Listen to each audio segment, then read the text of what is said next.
Ini menjadi kerinduan kita. Kita rindu selalu berada dalam hadirat Tuhan.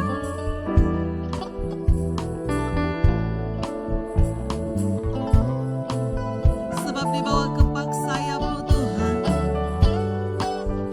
kami dibawa terbang tinggi oleh Tuhan.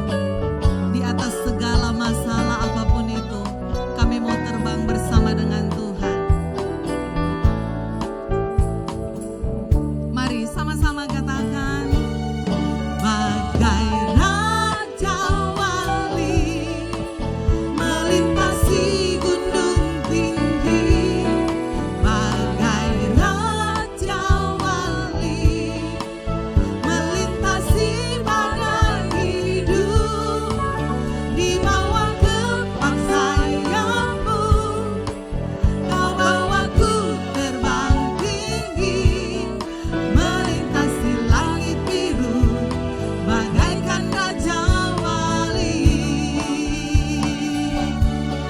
Bagai Raja Wali melintasi gunung tinggi, bagai Raja Wali melintasi badai hidup, di bawah kepak sayap-Mu Kau bawaku terbang tinggi, melintasi langit biru bagaikan Raja Wali.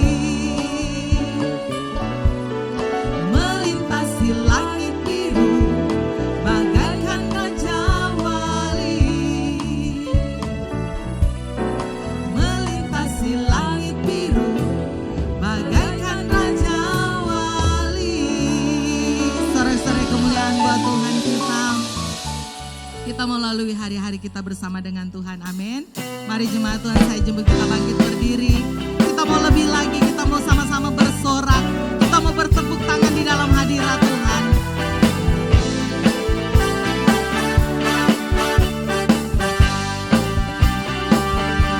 Hari-hari ku lalui bersama Yesus, suka duka ku jalani bersama Yesus, persoalan pencobaan kan ku hadapi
Yesus akan selalu melakukan perkara-perkara yang besar. Amin. Kita akan hadapi segala perkara yang besar dan kita akan meraih kemenangan bersama dengan Tuhan. Bersama Yesus lakukan perkara besar, bersama Yesus tidak ada yang sukar, bersama Yesus ada jalan keluar untuk masalahku, untuk masalahmu, untuk masalah kita semua. Ayo saudara, bersama Yesus lakukan perkara besar, bersama Yesus katakan tidak ada yang sukar, bersama Yesus ada jalan. Saudara bisa tunjuk kiri kanan, saudara. Untuk masalahmu, untuk masalah kita semua. Sebab Dia Yesus anak domba Allah, juru selamat umat manusia. Yesus Habib yang ajaib, Dia menyembuhkan, Dia menguduskan, Dia membenarkan, Dia Raja segala. Mari saudara sama-sama bersama Yesus lakukan perkara besar bersama Tuhan. Tidak ada yang sukar, bersama Yesus ada jalan keluar untuk masalahku. Ayo, untuk masalahmu, untuk masalah kita semua. Yesus anak domba Allah, juru selamat umat manusia. Yesus Habib yang ajaib, Dia menyembuhkan, Dia menguduskan, Dia membenarkan, Dia Raja segala. Ayo sekali lagi. Yesus anak domba Allah, Dialah juru selamat kita. Yesus Habib yang ajaib, Dia menyembuhkan, Dia menguduskan, Dia membenarkan, Dia Raja segala raja, Dia Raja segala raja, Dia Raja segala raja.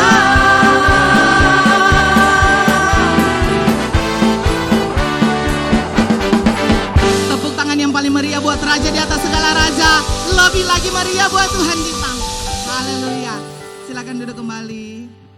Jemaat Tuhan yang dikasihi Tuhan.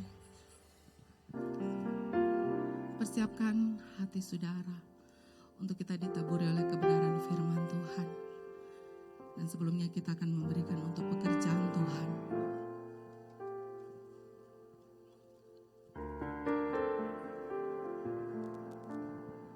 Kami percaya Tuhan, kami tidak akan pernah takut, kami tidak akan pernah gentar Tuhan. Sebab kami percaya Yesus ada yang bersama dengan kami, senantiasa memberikan kami kemenangan.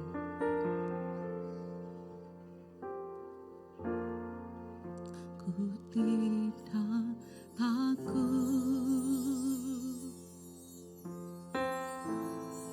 sebab Kau besertaku.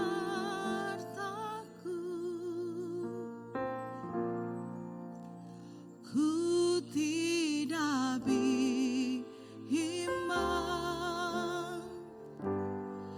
sebab Engkau Allahku.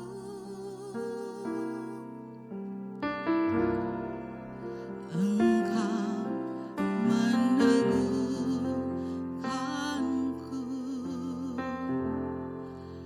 bahkan menolongku.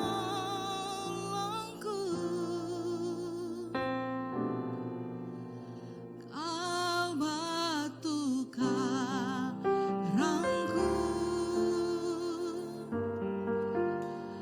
Yesus Tuhan.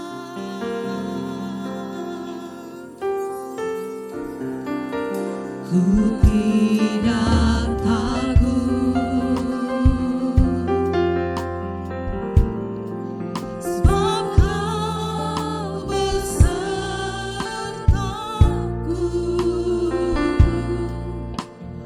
Ku tidak bimbang, sebab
kami hadapi hari-hari ini.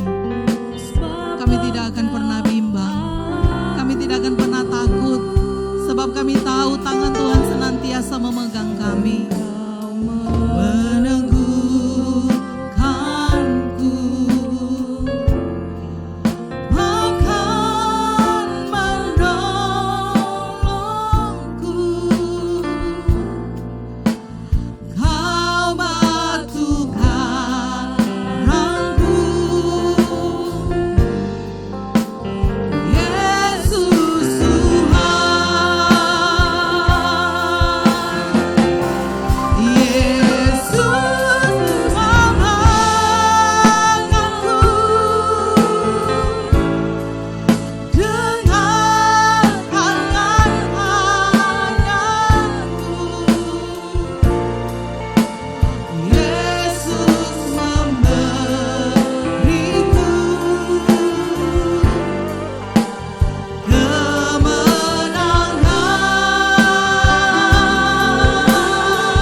Mari saudara berikan waktumu sejenak pagi ini.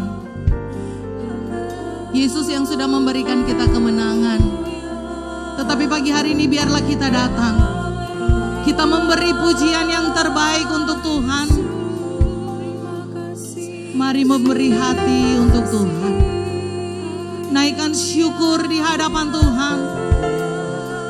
Berterima kasih Tuhan. Haleluya. Ini kami Tuhan.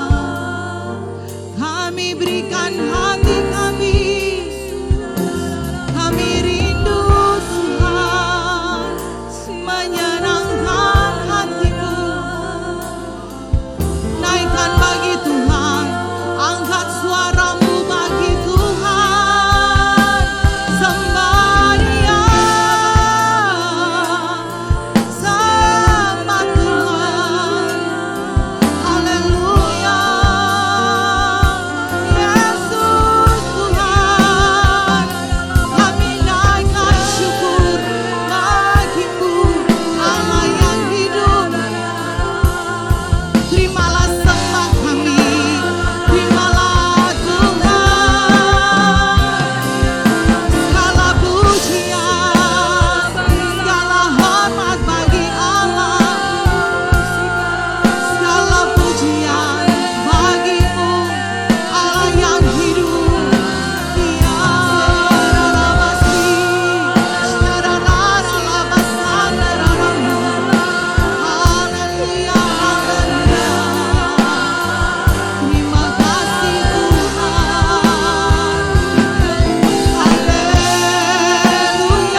percaya Tuhan, hidup kami sepenuhnya dipegang oleh Tuhan.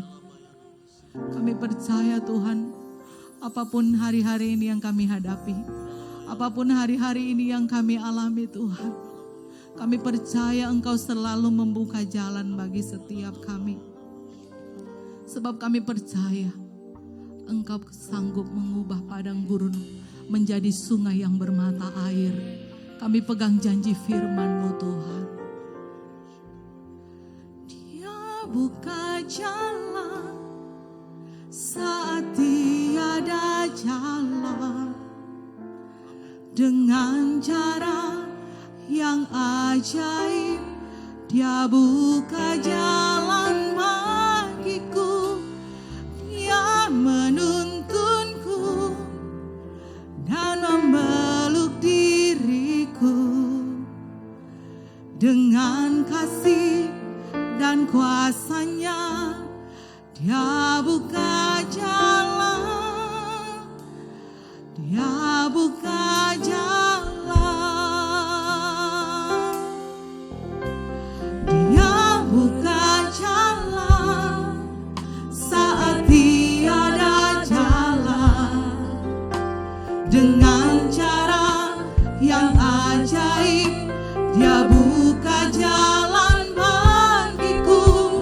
Dia menuntunku dan memeluk diriku dengan kasih dan kuasa-Nya.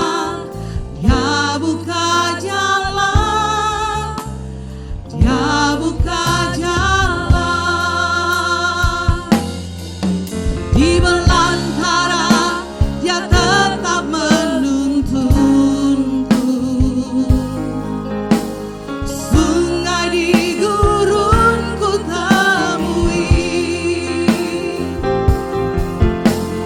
langit bumi kan lenyap, tapi firman-Nya tetap.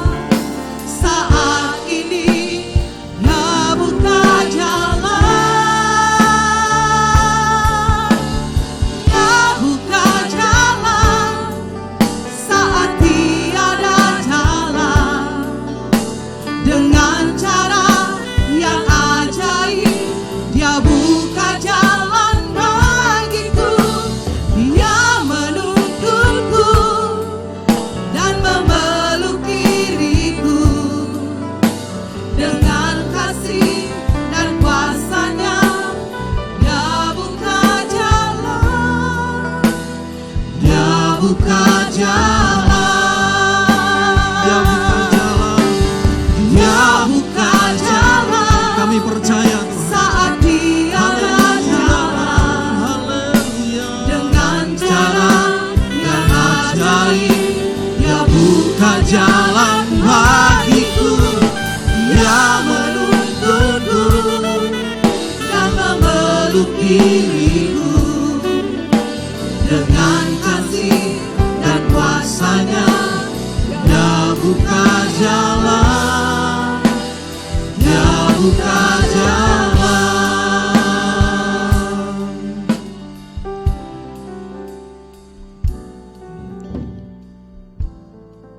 Kami percaya Allah yang hidup itu hadir di tengah-tengah kami pada pagi hari ini.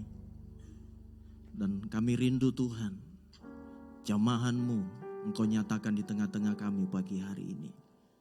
Kami rindu hidup kami Tuhan, benar-benar dilawat dan dijamah oleh Tuhan pada pagi hari ini melalui kebenaran akan firman-Mu ya Tuhan. Mari berbicara di tengah-tengah kami ya Abba pada pagi hari ini. Sebab yang kami butuhkan adalah suara-Mu hari-hari ini. Kami membutuhkan Tuhan kebenaran akan firman-Mu yang menguatkan, yang memberikan pengharapan kepada kami Tuhan. Bahkan melalui kebenaran firman-Mu kami lebih mengenal lagi pribadi-Mu Tuhan. Dan setiap pekerjaan iblis kuasa-kuasa kegelapan yang mencoba mengganggu kami, mengintimidasi kami. Kami mau ikat, patahkan, hancurkan, tolak kuasanya di dalam nama Yesus Tuhan. Biarkan Roh Kudus-Mu menguasai hamba-Mu. Hamba tidak lebih daripada siapapun. Engkau yang ditinggikan, diagungkan, dimuliakan di tengah-tengah kami. Terpujilah nama-Mu dalam nama Tuhan Yesus. Kami siap untuk mendengarkan firman-Mu. Semua yang percaya sama-sama katakan amin. Sekali lagi tepuk tangan bagi Tuhan kita yang luar biasa. Puji Tuhan. Shalom Bapak Ibu. Gimana kabarnya? Dahsyat luar biasa. Puji Tuhan. Anugerah Tuhan saya boleh kembali melayani di tempat ini. Dan sesuai dengan tema GPT Petra se-Indonesia.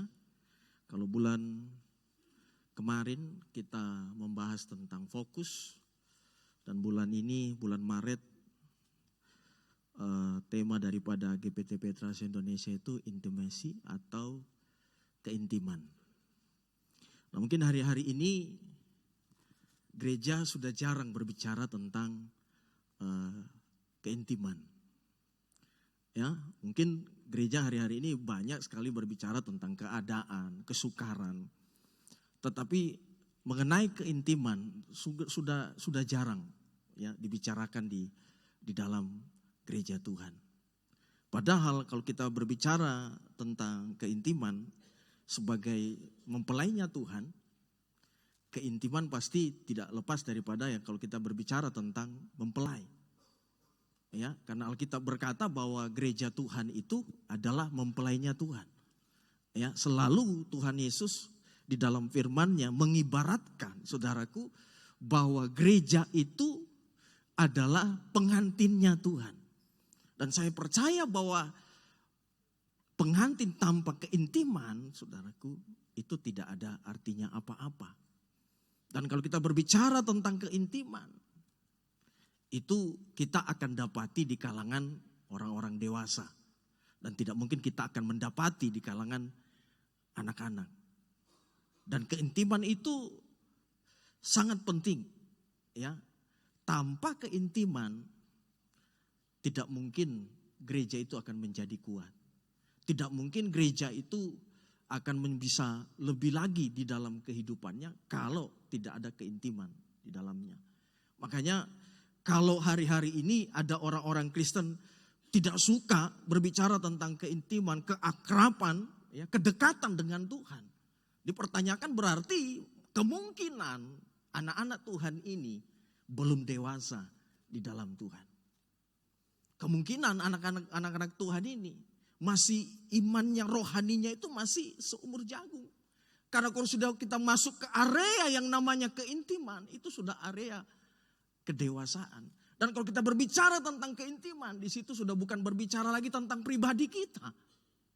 Tetapi itu sudah berbicara tentang bagaimana kita menyenangkan hati Tuhan.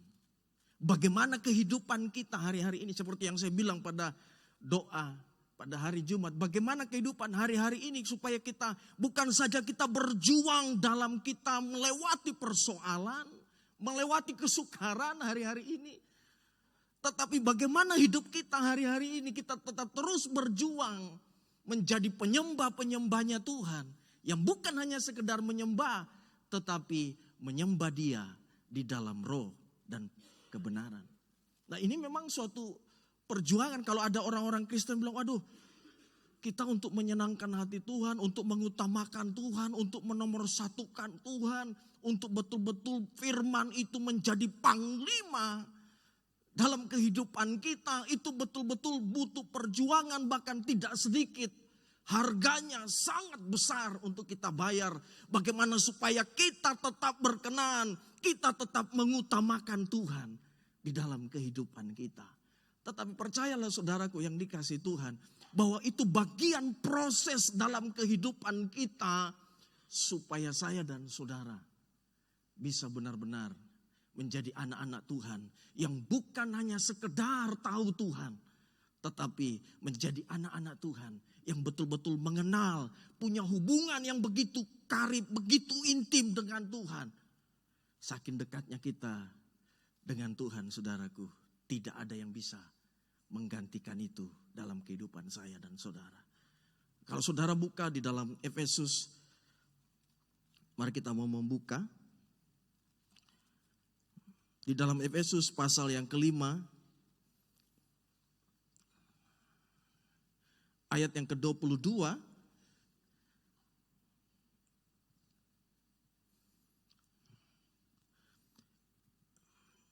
Nah di situ dikatakan, hai istri-istri tunduklah kepada suamimu seperti kepada Tuhan. Ayat 23, ya karena suami adalah kepala istri sama seperti Kristus adalah kepala jemaat, dialah yang menyelamatkan tubuh.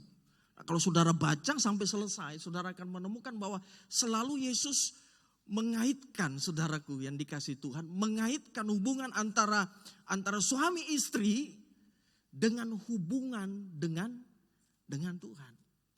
Makanya di kitab Wahyu kita akan mendapatkan bahwa Yesus akan datang untuk menjemput gerejanya, yaitu menjemput sang mempelai. Kapan kekristenan kita ini kita tahu bahwa kekristenan kita ini sudah benar di hadapan Tuhan. Paulus menemukan, saudara, di dalam pelayanannya ada banyak Kristen-Kristen palsu. Bahkan Yesus pun bilang di dalam firman-Nya bahwa hati-hati, ada begitu banyak domba, serigala yang berbulu domba. Bahkan Yesus mengatakan di Matius 24 akan ada Mesias palsu. Dan tidak menutup kemungkinan bahwa di akhir zaman ini ada banyak kita akan menemukan yang namanya bukan Kristen sejati tapi Kristen palsu. Kapan kita tahu bahwa kekristenan kita sudah benar? Kapan kita tahu bahwa kekristenan saya sudah ada di jalurnya Tuhan? Dan ketika ketemu dengan Tuhan, Tuhan berkata begini, mari hambaku yang setia masuk. Tetapi ketika kita ketemu dengan Tuhan dan Tuhan katakan seperti ini, aku tidak kenal kamu. Engkau tidak ada buah kebenaran. Bukankah aku bernubuat? Bukankah aku melakukan mujizat, mendoakan orang sakit itu sembuh. Tetapi Tuhan bilang, aku tidak mengenal engkau. Karena dari pohonnya, kalau kita tahu bahwa oh ini asli pohonnya pohon mangga, pasti menghasilkan buah mangga. Buah yang sesuai dengan Tuhan, kekristenan yang sesuai dengan Tuhan. Nah seringkali hari-hari ini kita sudah banyak menemukan orang-orang Kristen yang sudah tidak sesuai lagi dengan apa yang Tuhan mau. Yang Tuhan rindukan di dalam kehidupannya. Seringkali orang-orang Kristen sudah merasa diri, wah saya ini sudah benar. Saya sudah kembalikan perpuluhan, saya sudah memberikan persembahan dan sebagainya. Tetapi seringkali orang Kristen cuma mementingkan perkara-perkara di luar. Kita harus hati-hati.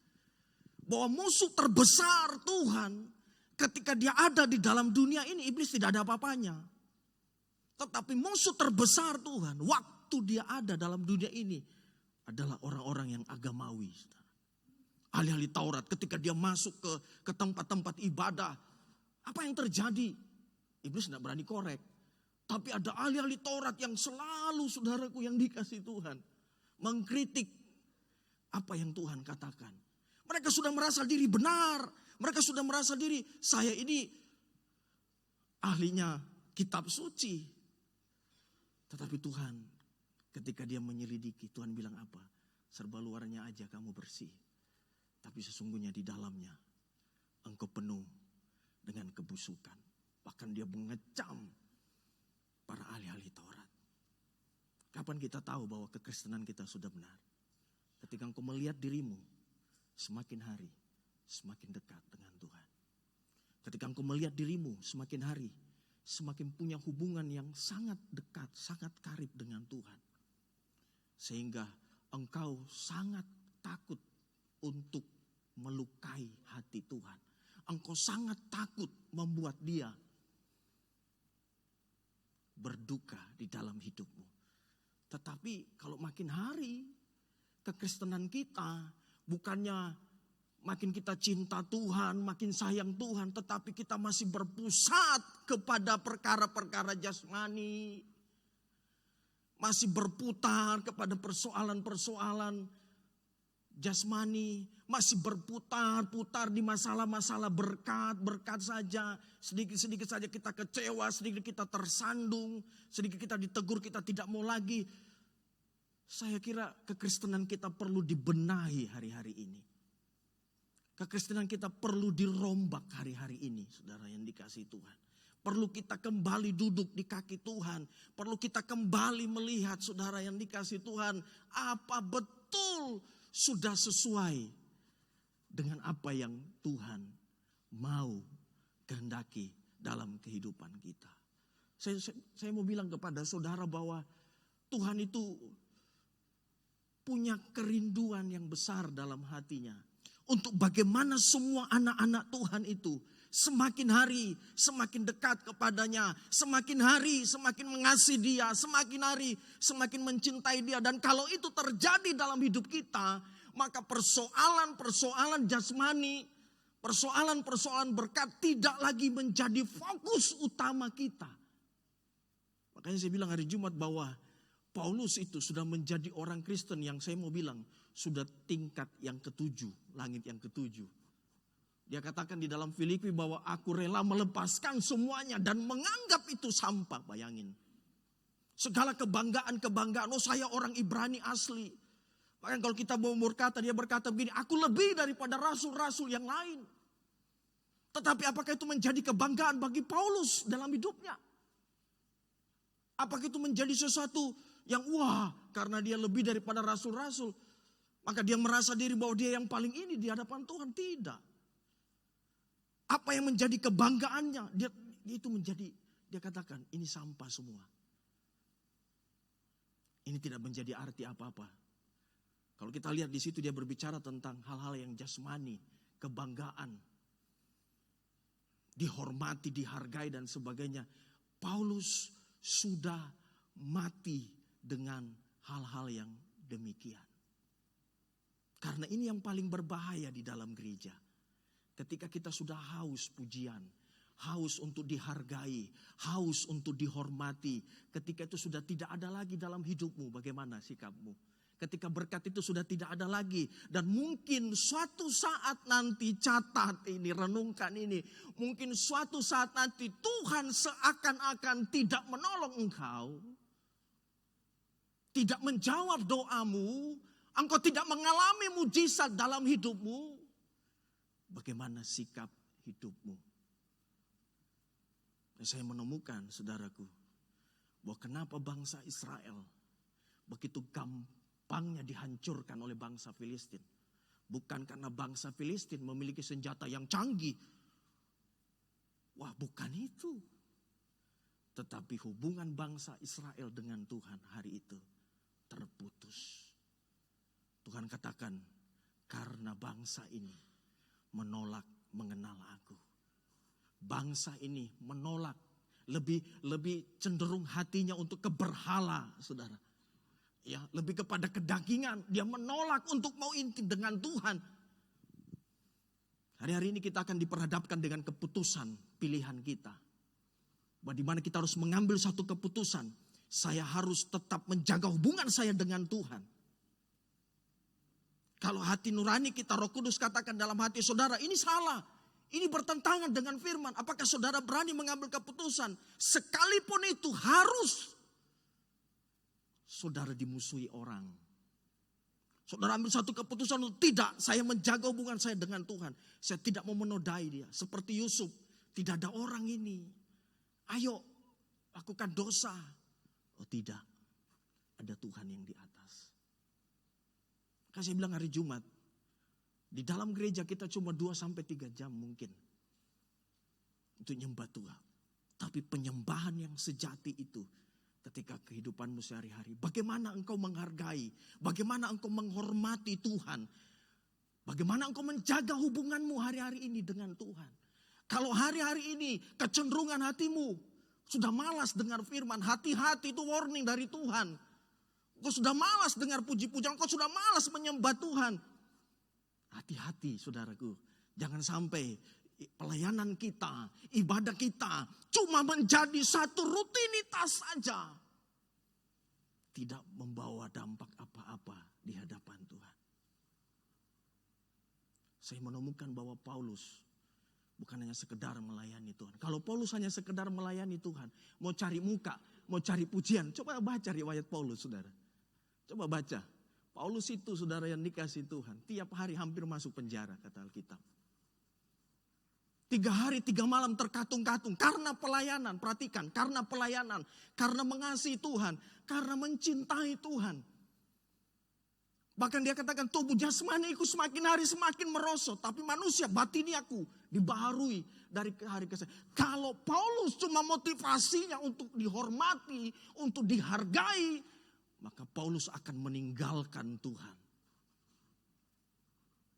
Tapi bukan itu yang Paulus cari. Filipi katakan apa? Yang ku kehendaki ialah mengenal dia dan mengalami bukan cuma berkatnya. Catat ini, bukan cuma berkatnya, tapi dia bilang gini, aku mau menderita seperti Kristus. Saudara tahu, Kristus itu, Yesus itu adalah gambaran manusia yang sempurna. Dan Kristus itu adalah pribadi yang betul-betul berkenan di hadapan Bapa. Kita setuju. Waktu dia dibaptis, tiba-tiba suara dari sorga, inilah anakku yang kukasih, kepadanya lah aku berkenan. Jadi semua apa yang dilakukan Kristus, pujiannya, penyembahannya, semuanya itu adalah berkenan di hati Bapa. Manusia tidak ada lagi berkenan di hadapan Tuhan. Semua manusia, kata Roma, sudah berbuat dosa. Sudah kotor di hadapan. Kita semua sudah kotor di hadapan Tuhan. Nah, salah satu tujuan Yesus turun ke dalam dunia ini untuk menggantikan semua kenajisan kita, dosa kita yang begitu menjijikkan, tidak mungkin punya hubungan yang intim dengan Tuhan. Makanya bangsa Israel ketika Tuhan turun di atas gunung, saudara lihat mereka mulai menjauh. Karena di dalam hati nurani mereka sudah dinodai dengan dosa. Sehingga ketika mereka melihat kekudusan Tuhan, mereka lari. Aduh jangan, kalau boleh Musa, ngana jo yang bicara sama kita. Kalau Musa orang Manado tuh, kalau orang kamu saja yang bicara, jangan dia, karena dia terlalu kudus. Mereka tidak berani mendekat. Jangankan mendekat, menyentuh gunung yang disentuh Tuhan, habis. Begitu kudusnya Tuhan, saudara. Manusia jauh, saudara. Kalau bukan Tuhan yang punya inisiatif untuk menarik manusia dekat dengannya, manusia tidak akan dekat dengan Tuhan. Tuhan yang punya inisiatif. Makanya saya bangga punya Yesus. Saya bersyukur punya Yesus. Saya berterima kasih punya Yesus. Sehingga saya katakan kepada Tuhan, menjadi hambamu suatu kehormatan bagi saya. Kenapa saudara yang dikasih Tuhan? Dia yang punya inisiatif. Dia turun jadi manusia. Karena Bapa, Putra dan Roh Kudus ini adalah satu kesatuan. Dia bersatu, saudara. Dia berkenan. Semua apa yang Yesus lakukan berkenan di hadapan Bapa. Jadi percontohan manusia seperti ini ya yang bisa punya hubungan yang karib dengan Tuhan. Makanya untuk membawa manusia dekat dengan Bapa, tidak mungkin dengan kekuatan kita, tidak mungkin dengan amal ibadah kita. Saya kaget, saudara. Satu pendeta bilang begini, bahwa memang ada di dalam kesalehan kita itu seperti kain kotor di hadapan Tuhan. Terjemahan aslinya saudara tahu, minta maaf. Seperti pembalut yang sudah ada darahnya. Itu kotornya minta ampun, saudara. Sehingga perbuatan baik kita tidak akan pernah mungkin untuk membawa kita dekat dengan Tuhan. Nah, ini menjadi kerinduan daripada Yesus Tuhan kita. Bahwa bagaimana manusia ini supaya punya hubungan, supaya dekat, supaya berjalan dengan Tuhan setiap hari. Punya hubungan aja dengan Pak Jokowi itu saudara pikir gampang. Ketemu saja sudah susah, apalagi mau punya hubungan, setengah mati. Ini pejabat, apalagi raja di atas segala raja.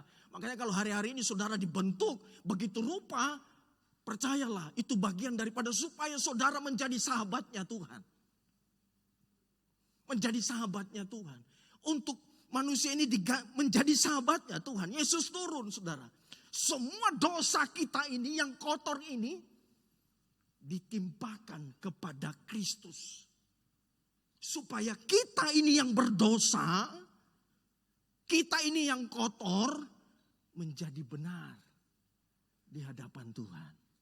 Sehingga dia yang tidak mengenal dosa, akhirnya jadi berdosa. Jadi terkutuk di atas kayu salib. Makanya dia katakan, Eloi, Eloi, lama sabatani. Seketika itu juga, dosa itu memenuhi Yesus. Dia tanggung semua dosa manusia. Sehingga dia katakan hari itu, Bapa dengan anaknya hubungannya. Karena kenapa? Kita harus tahu. Bapa mengasihi kita.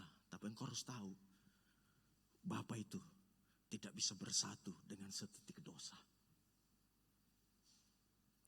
Yesus ditimpakan semua dosa-dosa kita. Sehingga kita ini, makanya Ibrani katakan, yang membuat engkau masuk ke dalam hadirat Tuhan adalah darah daripada Yesus Kristus. Dia merindukan, makanya dia katakan, hari ini aku bukan lagi menyebut engkau sebagai hamba. Tapi apa? Aku menyebut engkau sebagai apa? Sahabat. Dengan arti kata lain bahwa Yesus merindukan. Ada keakraban, ada keintiman antara dia dengan anaknya. Makanya dia dipanggil apa? Bapa. Tuhan mana saudara yang mau dipanggil Bapa? Tidak ada. Kebanyakan panggil Om. Iya toh? Om, Santi nakal Om. Jauh saudara. Tapi Bapa itu pengen dekat dengan kita. Kita yang kadang-kadang menolak itu. Makanya ketika saudara percaya kepada Yesus, Yesus sudah katakan sudah selesai. Artinya apa? Bahwa Yesus sudah menyediakan semua fasilitas. Ini saya gambarkan sebagai fasilitas untuk bagaimana mendekatkan diri kepada Bapa. Itu ada semua Tuhan sudah siapkan. Tinggal bagaimana kita punya keputusan, pilihan dalam kehidupannya. Saudara pilih berkat ya silakan aja. Tuhan gak pernah maksa. Karena saya percaya bahwa kalau kita berbicara tentang keintiman, berbicara tentang hubungan, saudaraku, itu bukan dipaksa-paksa. Setuju ya Bapak Ibu? Kalau ada suami sini saya suruh bilang, coba kau bilang I love you itu sama istrimu. Saudara tersinggung kan? Masa saya diajar-ajarkan cuma masalah seperti itu? Itu natural saudara. Karena memang dari sininya sayang. Dari sininya punya cinta. Makanya kekristenan itu adalah sesuatu yang diubahkan dari dalam. Hati kita yang dulu syarat dengan dosa, suka dosa dan sebagainya. Tuhan tinggal di dalamnya.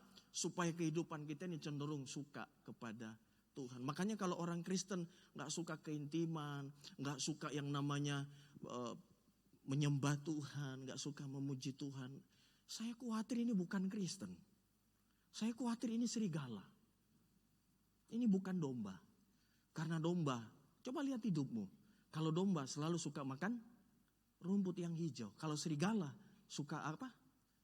Makan daging. Bukan berarti saudara gak mau boleh makan coto, makan saja.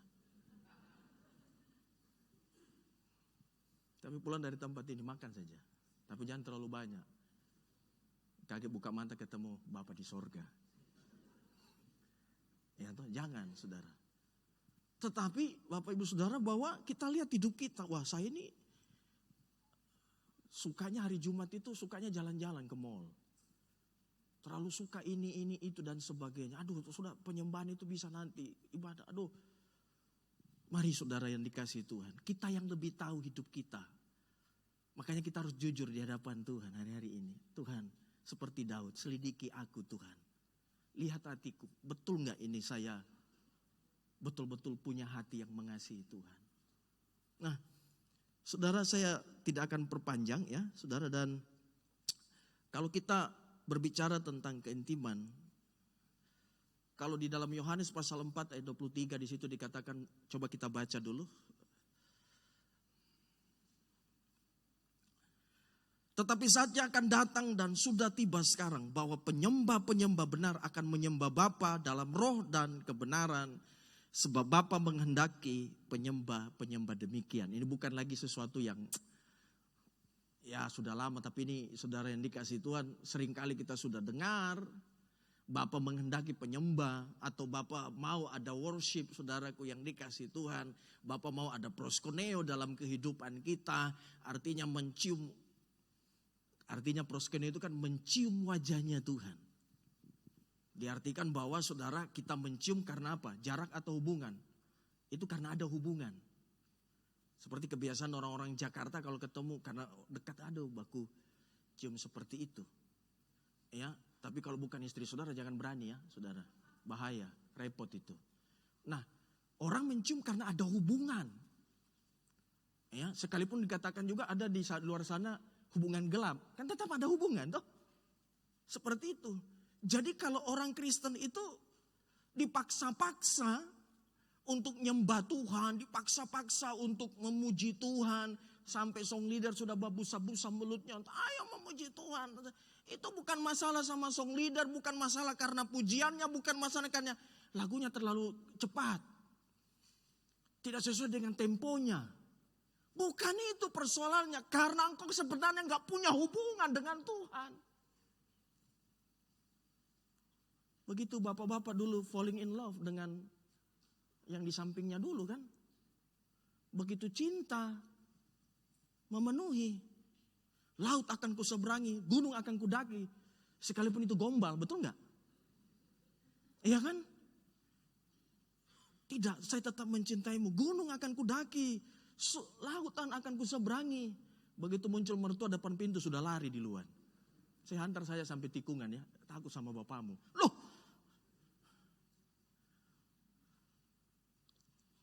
yang menggerakkan itu siapa, saudara? Karena dari dalam. Mau dihalangi, mau hujan, mau badai, waduh. Akan tetap berapi-api.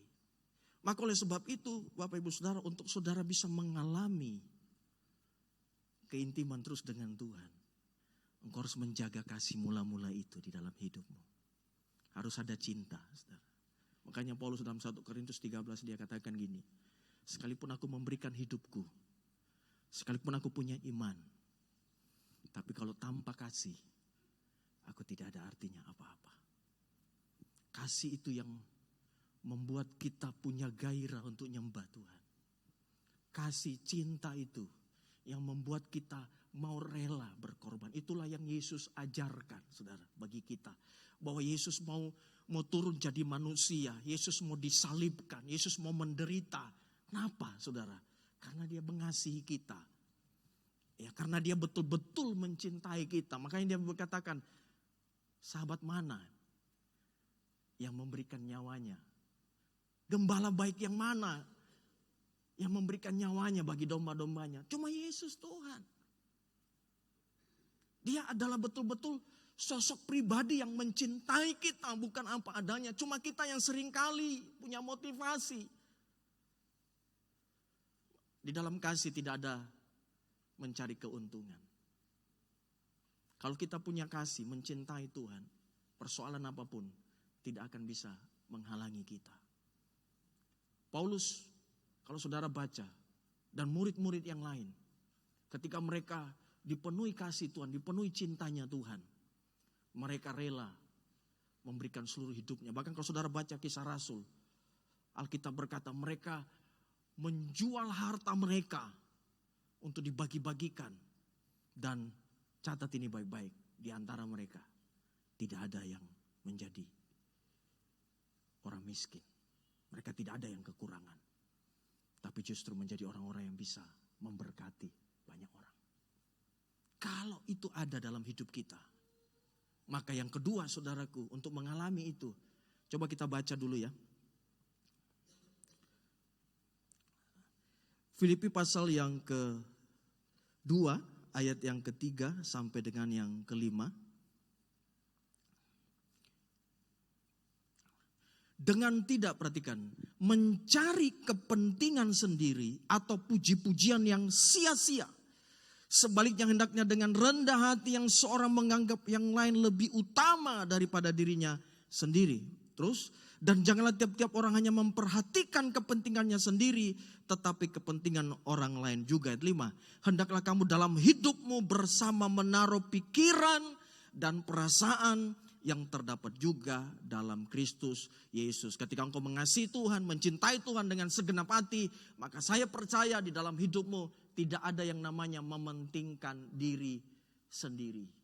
Berapa banyak kita, jujur aja, kadang-kadang saya seperti itu dan saya bertobat. Berapa banyak kita datang kepada Tuhan. Kalau kita mau selidiki hati kita, hati terdalam kita, kebanyakan kita cari Tuhan untuk kepentingan kita. Kita mau betul-betul pelayanan, kita mau betul-betul bagaimana sama Tuhan, tetapi ujung-ujungnya ada kepentingan kita di dalamnya. Kenapa engkau tersinggung ketika engkau tidak dihormati? Kenapa engkau tersinggung ketika engkau tidak dihargai? Berarti ada sesuatu. Makanya Tuhan Yesus mau dikatai dia, ahli Taurat bilang hati-hati dengan ini. Dia bawa kuasa Beelzebul. Ini setan ini, pengajaran sesat. Yesus tersinggung? Enggak. Dia enggak tersinggung. Karena dia tahu saya bawa kepentingan daripada Bapa. Kalau saudara ikut Tuhan hari ini, nah ini yang saya harus ngomong ya. Tuhan, kalau kita ikut Tuhan, ini yang Tuhan hancurkan dalam hidup kita apa? Kepentingan diri sendiri. Itu jahat loh di mata Tuhan. Kalau saudara baca Roma, saudara yang dikasih itu Roma pasal 1, saudara akan menemukan begini bahwa kejahatan yang paling jahat itu adalah mementingkan diri sendiri. Dan ini jauh daripada kamusnya Tuhan. Makanya Paulus mengatakan kepada jemaat Filipi, hendaklah kau punya perasaan, pikiran bersama dengan, karena Yesus itu di dalam dunia ini dia katakan apa? Saya datang untuk melaksanakan kepentingan Tuhan. Bahkan detik-detik terakhir di Taman Getsemani dia katakan, Bapa, kalau boleh cawan ini lalu daripadaku, tapi bukan kehendakku yang jadi, tapi kehendakmu yang jadi. Kita harus ikut Kristus itu, harus menggeser kepentingan kita dan ganti kepentingan Tuhan. Kita harus berani itu hari-hari ini. Kita harus berani jujur dan kita harus berani rombak itu, saudara. Untuk apa aku melayani? Untuk apa aku beribadah? Untuk apa aku menyembah Tuhan? Seperti saya bilang hari Jumat. Kenapa tidak pergi doa? Saya tidak rasa apa-apa. Lebih baik di mall, rasa keramaian. Di gereja tidak ada lagi rasa. Bukan masalah itu. Berarti engkau worship, engkau muji Tuhan, engkau cari kepentingan dirimu sendiri. Karena kalau kita bicara tentang worship, itu berbicara tentang Tuhan, bukan berbicara lagi tentang kita. Yang berikutnya, supaya engkau bisa mengalami, Paulus katakan, engkau harus rendah hati. Karena orang mengasihi Tuhan itu pasti punya apa? Kerendahan hati. Kita mau dibentuk. Kita mau diproses oleh Tuhan. Karena saya percaya gini, air selalu mengalir ke tempat yang paling rendah. Semakin kita memiliki kerendahan hati, semakin dekat kita dengan Tuhan.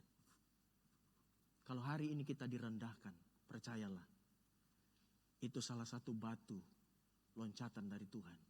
Supaya engkau suatu saat nanti ditinggikan bersama-sama dengan Tuhan. Cuma kita jujur aja sebagai manusia. Kalau namanya kata rendah, aduh, sakit.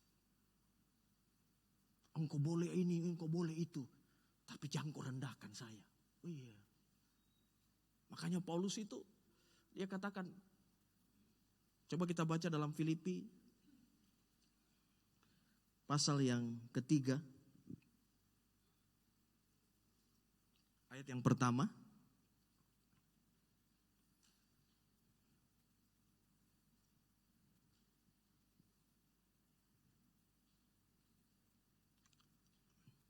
Di situ dikatakan akhirnya saudara-saudaraku bersukacitalah dalam Tuhan. Ya, menuliskan hal ini bagi lagi kepadamu, tidaklah berat bagiku dan memberi kepastian kepadamu. Perhatikan. Ini Paulus menderitanya sudah orang bilang luar binasa. Sudah betul-betul, tapi dia masih bilang, aku bersuka cita. Ya, apalagi aku menuliskan ini tidak berat bagiku. Paulus begitu bukan dibuat-buat. Tapi memang Paulus ini adalah pribadi yang betul-betul Tuhan sudah bentuk menjadi pribadi yang betul-betul rendah hati. Sehingga tidak ada lagi kepentingan di dalamnya. Bahkan dia berani menuliskan bahwa siapa jemaat yang saya sudah tipu. Dia berani katakan seperti itu. Dan dia katakan, aku melepaskan semuanya. Begitu rendah hatinya Paulus ini, saudara, di hadapan Tuhan. Bahkan saya dengar, saudaraku, menurut para teolog-teolog, waktu Paulus itu, bayangkan saudara di penjara itu, penjaranya orang-orang Roma itu bukan penjara yang gampang. Tapi waktu dia di penjara, tanda dia tidak ngomel sama Tuhan. Alkitab katakan, tengah malam, dia ajak, ayo kita nyembah Tuhan, kita memuji Tuhan. Dan akhirnya saudaraku, apa? Pendeta ini bilang, penyembahan yang membuat tempat itu bergoncang, itu penyembahan biasa. Tapi penyembahan yang membuat kunci gembok terbuka sendiri, itu penyembahan luar biasa. Semakin kita Tuhan rendahkan, saya percaya, semakin Tuhan akan meninggikan kita suatu saat nanti. Tuhan cari tempat yang rendah. Dan Tuhan senang bergaul dengan orang-orang yang demikian. Dan saya percaya bahwa yang terakhir, orang kalau sudah punya kerendahan hati, orang itu pasti berani mengutamakan Tuhan. Kenapa saya pakai kata berani? Karena hari-hari ini orang tidak berani mengutamakan Tuhan. Sangat-sangat jarang sekali sudah kita melihat bahwa orang-orang hari-hari ini jujur aja mengutamakan Tuhan. Karena banyak sekali orang bilang mengutamakan Tuhan itu berat. Oh, ini dulu yang diutamakan. Tapi ketika kita memiliki kasih dan kita rendah hati, kasih pasti tidak memiliki kepentingan diri sendiri, pasti memiliki kerendahan hati. Dan saya percaya bahwa ketika kita memiliki kasih itu dalam hidup kita, maka kita akan berani mengutamakan Tuhan, berani kita taruh Tuhan di posisi yang utama. Dunia ini penuh dengan kekecewaan, penuh dengan ketakutan. Kalau hari ini kita nggak kuat, nggak usah cek dunia itu sudah pasti bikin ketakutan. Tapi cek bagaimana hubunganmu dengan Tuhan. Daud berkata, hanya dekat Allah saja aku menjadi tenang, daripadanya lah keselamatanku. Dia itu seperti air. Yang saya mau bilang begini, bahwa dunia ini tidak bisa memuaskan jiwa kita. Dunia ini tidak bisa memuaskan hatimu. Dunia ini tidak bisa memberikan pengharapan yang pasti. Tetapi engkau dirancang untuk punya hubungan yang lebih karib dengan Tuhan. Hati dan jiwamu dirancang untuk Tuhan yang isi di dalamnya. Berapa banyak perkara dunia engkau isi tidak akan pernah bisa memuaskan hidupmu. Karena itu dirancang untuk Tuhan di dalamnya. Engkau dirancang untuk menjadi pemuji dan penyembah Tuhan. Nah, saya percaya bahwa ketika kita sudah mengalami ini, seperti pemazmur bilang, lebih baik 1 hari di pelataranmu daripada 1000 hari di tempat lain. Amin. Mari bangkit berdiri bersama dengan saya.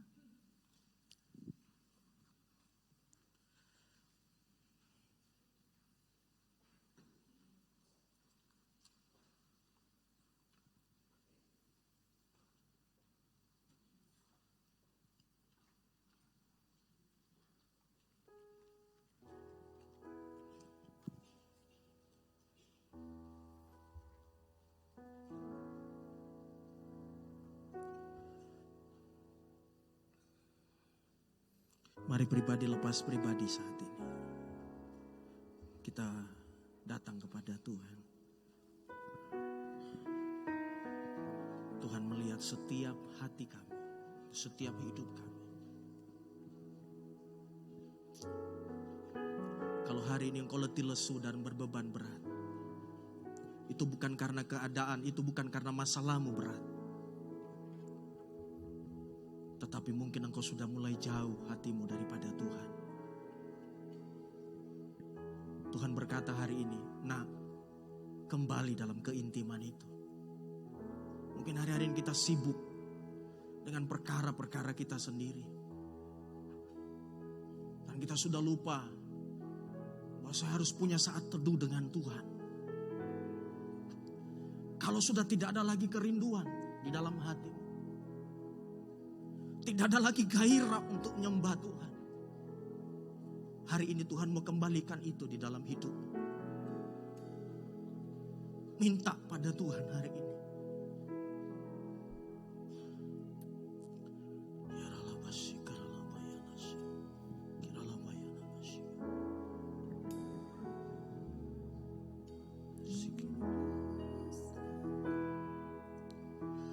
Bersamamu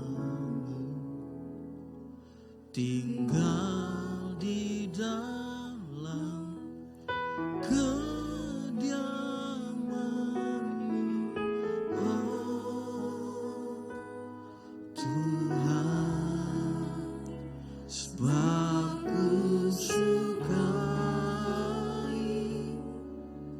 hadirat-Mu.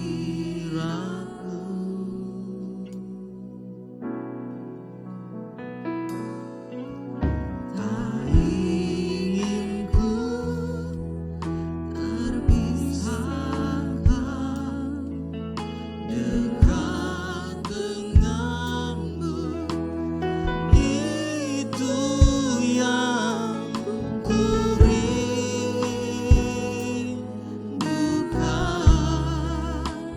Sebab ku dapati kedamaian,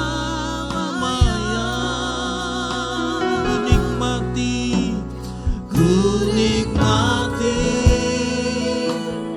keindahan dan keagungan-Mu, oh Tuhan. Ku nikmati kemuliaan-Mu, menyembah-Mu dengan sekunikmati. Ku nikmati keindahan dan keagungan-Mu, oh Tuhan. Ku nikmati kemuliaan-Mu, menyembah-Mu dengan segenap hatiku. Bapa, ini menjadi kerinduan kami.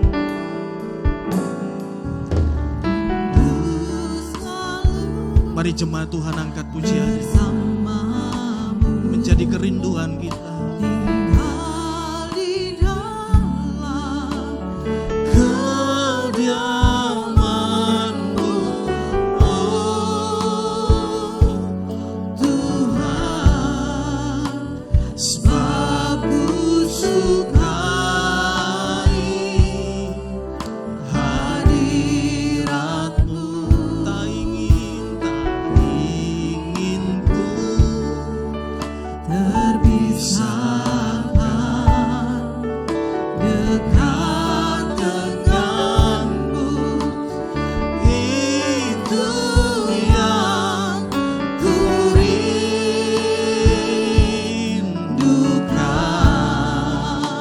Sebab ku dapati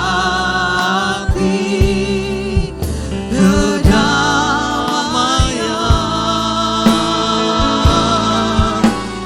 ku nikmati amin.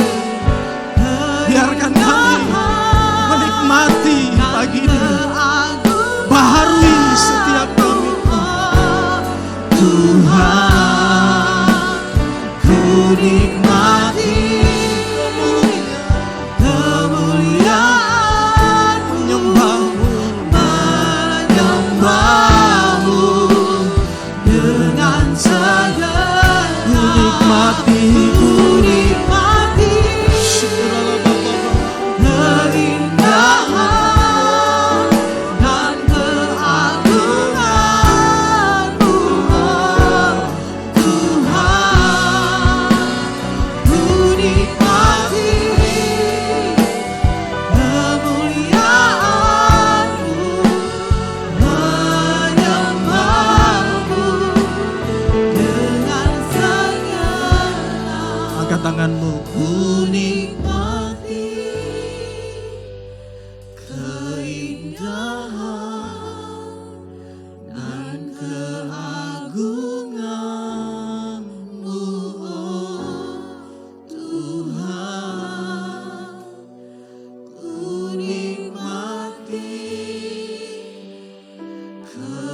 sementara mengalir hari ini. Air itu sementara mengalir. Roh Kudus itu sementara mengalir hari ini. Dia mencari setiap hati yang terbuka di hadapan.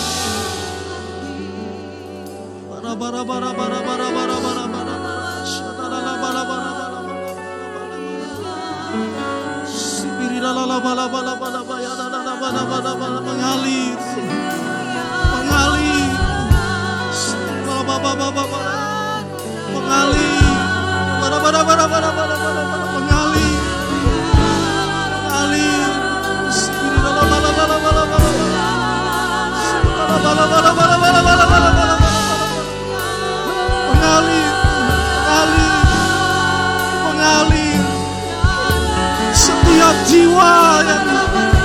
Setiap jiwa yang kering, hati yang kering, mengalir.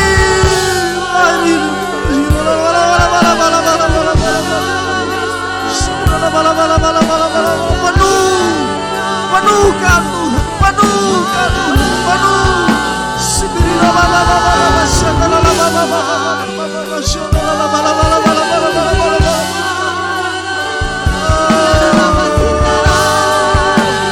Kembalikan Tuhan, kembalikan gairah itu, curahkan.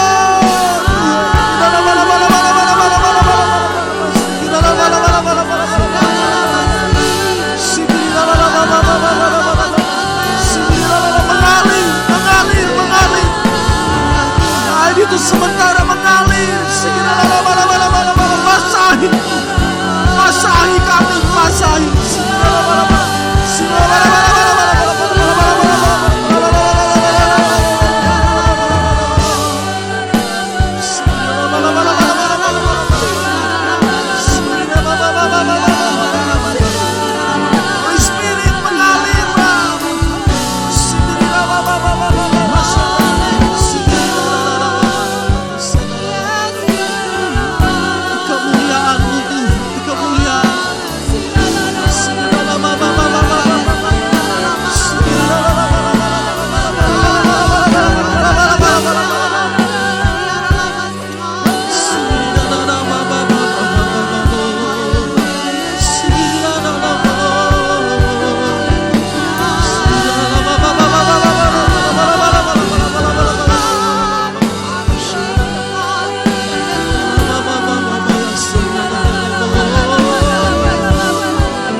Kami bersyukur Tuhan, kami berterima kasih. Kalau hari ini